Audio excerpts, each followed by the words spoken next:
നമ്മുടെ നാട്ടിൽ നാളികേരം ചേർത്ത് ഒരു അടിപൊളി ചമ്മന്തിപ്പൊടി തയ്യാറാക്കില്ലേ, അതേമാതിരി തന്നെ തമിഴ്നാട്ടിൽ നമ്മൾ പോകുമ്പോൾ നല്ല ചൂട് ചോറിൻ്റെ ഒപ്പം അവരൊരു പരിപ്പ് പൊടി അല്ലെങ്കിൽ ഗീ പൊടി തരാറുണ്ട്. അത് നെയ്യ് ചേർത്താണ് നമ്മൾ കഴിക്കുന്നത് കേട്ടോ.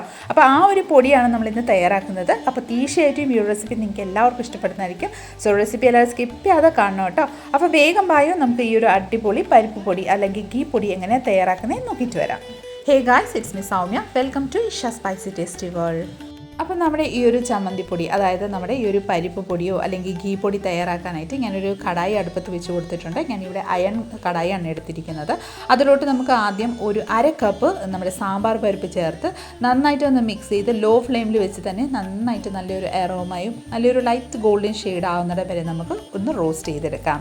അപ്പോൾ ഇതാ നന്നായിട്ടൊരു ലൈറ്റ് ഗോൾഡൻ ഷെയ്ഡായി വരുന്നിടം വരെ നമ്മൾ റോസ്റ്റ് ചെയ്തെടുത്തിട്ടുണ്ട്. ഇനി നമുക്ക് ഇതൊരു പ്ലേറ്റിലോട്ട് ഒന്ന് ട്രാൻസ്ഫർ ചെയ്ത് കൊടുക്കാം. പ്ലേറ്റിലോട്ട് ട്രാൻസ്ഫർ ചെയ്തതിന് ശേഷം അതേ സെയിം കടായിലോട്ട് നമുക്ക് ഒരു 1/4 കപ്പ് കടലപ്പരിപ്പും കൂടെ ചേർത്ത് ആ ഒരു കടലപ്പരിപ്പും നന്നായിട്ടൊന്ന് റോസ്റ്റ് ചെയ്തെടുക്കാം. നല്ലൊരു ഫ്ലേവറും നല്ല ലൈറ്റ് ഒരു ഗോൾഡൻ ഷെയ്ഡ് ആവുന്നിടം വരെ നമുക്ക് ലോ ഫ്ലെയിമിൽ വെച്ചിട്ട് തന്നെ ഈ ഒരു പരിപ്പും കൂടെ ഒന്ന് റോസ്റ്റ് ചെയ്തെടുക്കാം.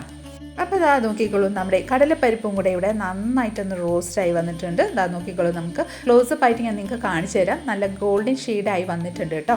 അപ്പം ഇതേ രീതിയിൽ ആയതിനു ശേഷം നമുക്കൊരു പ്ലേറ്റിലോട്ടൊന്ന് ട്രാൻസ്ഫർ ചെയ്ത് കൊടുക്കാം. കടലപ്പരിപ്പും മാറ്റി കൊടുത്തതിന് ശേഷം അതേ സെയിം കടായിലോട്ട് നമുക്കൊരു 1/4 കപ്പ് നമ്മുടെ ചെറുപയർ പരിപ്പും കൂടെ ചേർത്ത് അതും കൂടെ നല്ലൊരു ഗോൾഡൻ ഷെയ്ഡും നല്ലൊരു എറോമ വരുന്നിടം വരെ ലോ ഫ്ലെയിമിൽ വെച്ച് തന്നെ നമുക്കൊന്ന് റോസ്റ്റ് ചെയ്തെടുക്കാം. അപ്പോൾ ഇതാ നമ്മുടെ ചെറുപയർ പരിപ്പും ഇവിടെ നന്നായിട്ടൊന്ന് റോസ്റ്റായി വന്നിട്ടുണ്ട്. ഇനി നമുക്ക് ഫ്ലെയിം ഓഫ് ചെയ്തതിന് ശേഷം നമുക്കിതിലോട്ട് 1 ടീസ്പൂൺ ജീരകം, കുറച്ച് വത്തലമുളക്, എരിവ് നിങ്ങളുടെ താല്പര്യം അനുസരിച്ച് ചേർത്തോളൂ. ഞാനിവിടെ 5-10 വത്തലമുളക് ചേർത്തിട്ടുണ്ട്. അതും കൂടെ ചേർത്ത് ആ ചൂടോടെ തന്നെ നമുക്ക് നന്നായിട്ടൊന്ന് റോസ്റ്റ് ചെയ്തെടുക്കാം. അപ്പോൾ ഇതാ നന്നായിട്ട് റോസ്റ്റായി വന്നിട്ടുണ്ട്. നമുക്ക് ഇതൊരു പ്ലേറ്റിലോട്ടൊന്ന് ട്രാൻസ്ഫർ ചെയ്ത് കൊടുക്കാം. പ്ലേറ്റിലോട്ട് ട്രാൻസ്ഫർ ചെയ്ത് കൊടുത്തതിന് ശേഷം നമുക്കിത് നന്നായിട്ടൊന്ന് തണുക്കാൻ വേണ്ടിയിട്ടൊന്ന് വെച്ച് കൊടുക്കാം കേട്ടോ. അപ്പോൾ ഇതാ നോക്കിക്കോളൂ, നമ്മുടെ പരിപ്പെല്ലാം ഇവിടെ നന്നായിട്ടൊന്ന് തണുത്ത് കിട്ടിയിട്ടുണ്ട് കേട്ടോ. ഇനി നമുക്കിതൊന്ന് പൊടിച്ചെടുക്കാനായിട്ട് ഒരു മിക്സി ജാർ എടുക്കാം. മിക്സി ജാറിലോട്ട് നമുക്ക് ഈ വക എല്ലാം ഒന്ന് ട്രാൻസ്ഫർ ചെയ്ത് കൊടുത്തതിന് ശേഷം ഇതിലോട്ട് ഒരു 1/4 ടീസ്പൂൺ കായപ്പൊടി, ആവശ്യമനുസരിച്ച് ഉപ്പും കൂടെ ചേർത്ത് ലിഡിറ്റ് ക്ലോസ് ചെയ്ത് നല്ല ഫൈൻ പൗഡറാക്കി ഒന്ന് പൊടിച്ചെടുക്കാം. അപ്പോൾ ഇതാ നോക്കിക്കോളൂ, നല്ല ഫൈൻ പൗഡറായിട്ട് നമ്മളിവിടെ പൊടിച്ചെടുത്തിട്ടുണ്ട്. നോക്കിക്കോളൂ, ആ ടെക്സ്ചർ ഞാൻ നിങ്ങൾക്ക് കാണിച്ചു തരാം. സ്പൂൺ വെച്ച് നന്നായിട്ടൊന്ന് ഇളക്കിയതിന് ശേഷം നോക്കിക്കോളൂ, നല്ല ഫൈനായിട്ട് തന്നെ പൊടിച്ചെടുത്തിട്ടുണ്ട്. ഇനി നമുക്കിതൊന്ന് ബൗളിലോട്ടൊന്ന് ട്രാൻസ്ഫർ ചെയ്ത് കൊടുക്കാം. അപ്പോൾ ഇതാ അടിപൊളി ടേസ്റ്റി ആയിട്ടുള്ളൊരു നമ്മുടെ പരിപ്പ് പൊടി അല്ലെങ്കിൽ ഗീ പൊടി ഇവിടെ റെഡി ആയിട്ടുണ്ട് കേട്ടോ. നല്ല ടേസ്റ്റിയാണ്. അപ്പോൾ ഇതെങ്ങനെ കഴിക്കുന്നതെന്ന് ഞാൻ നിങ്ങൾക്ക് കാണിച്ചു തരാം. നല്ല ചൂടോടെ ചോറെടുക്കുക കേട്ടോ. വൈറ്റ് റൈസ് ആണെങ്കിൽ ഏറ്റവും ബെറ്റർ കേട്ടോ. അപ്പോൾ ചൂടോടെ ചോറെടുത്തതിന് ശേഷം നമുക്കിതിലോട്ട് 1 ടേബിൾ സ്പൂണോ അല്ലെങ്കിൽ നമ്മുടെ ആവശ്യമനുസരിച്ച് ഈ ഒരു പൊടി ഒന്ന് ചേർത്ത് കൊടുക്കാം.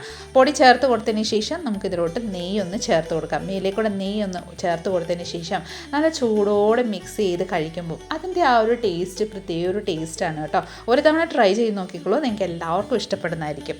അപ്പോൾ നമ്മുടെ ഇന്നത്തെ റെസിപ്പി നിങ്ങൾക്ക് എല്ലാവർക്കും ഇഷ്ടമായെന്ന് വിചാരിക്കുന്നു. ഇഷ്ടമായിട്ടുണ്ടെങ്കിൽ ഒന്ന് ലൈക്ക്, ഷെയർ, ഫോളോയും സബ്സ്ക്രൈബും കൂടി ചെയ്ത് നമ്മളെ മാക്സിമം ഒന്ന് സപ്പോർട്ട് ചെയ്തേക്കണേ. അടുത്ത നല്ലൊരു റെസിപ്പിയും കൊണ്ട് വരുന്നിടം വരെ എല്ലാവരും stay tune, be happy and keep smiling. Thank you for watching and bye bye.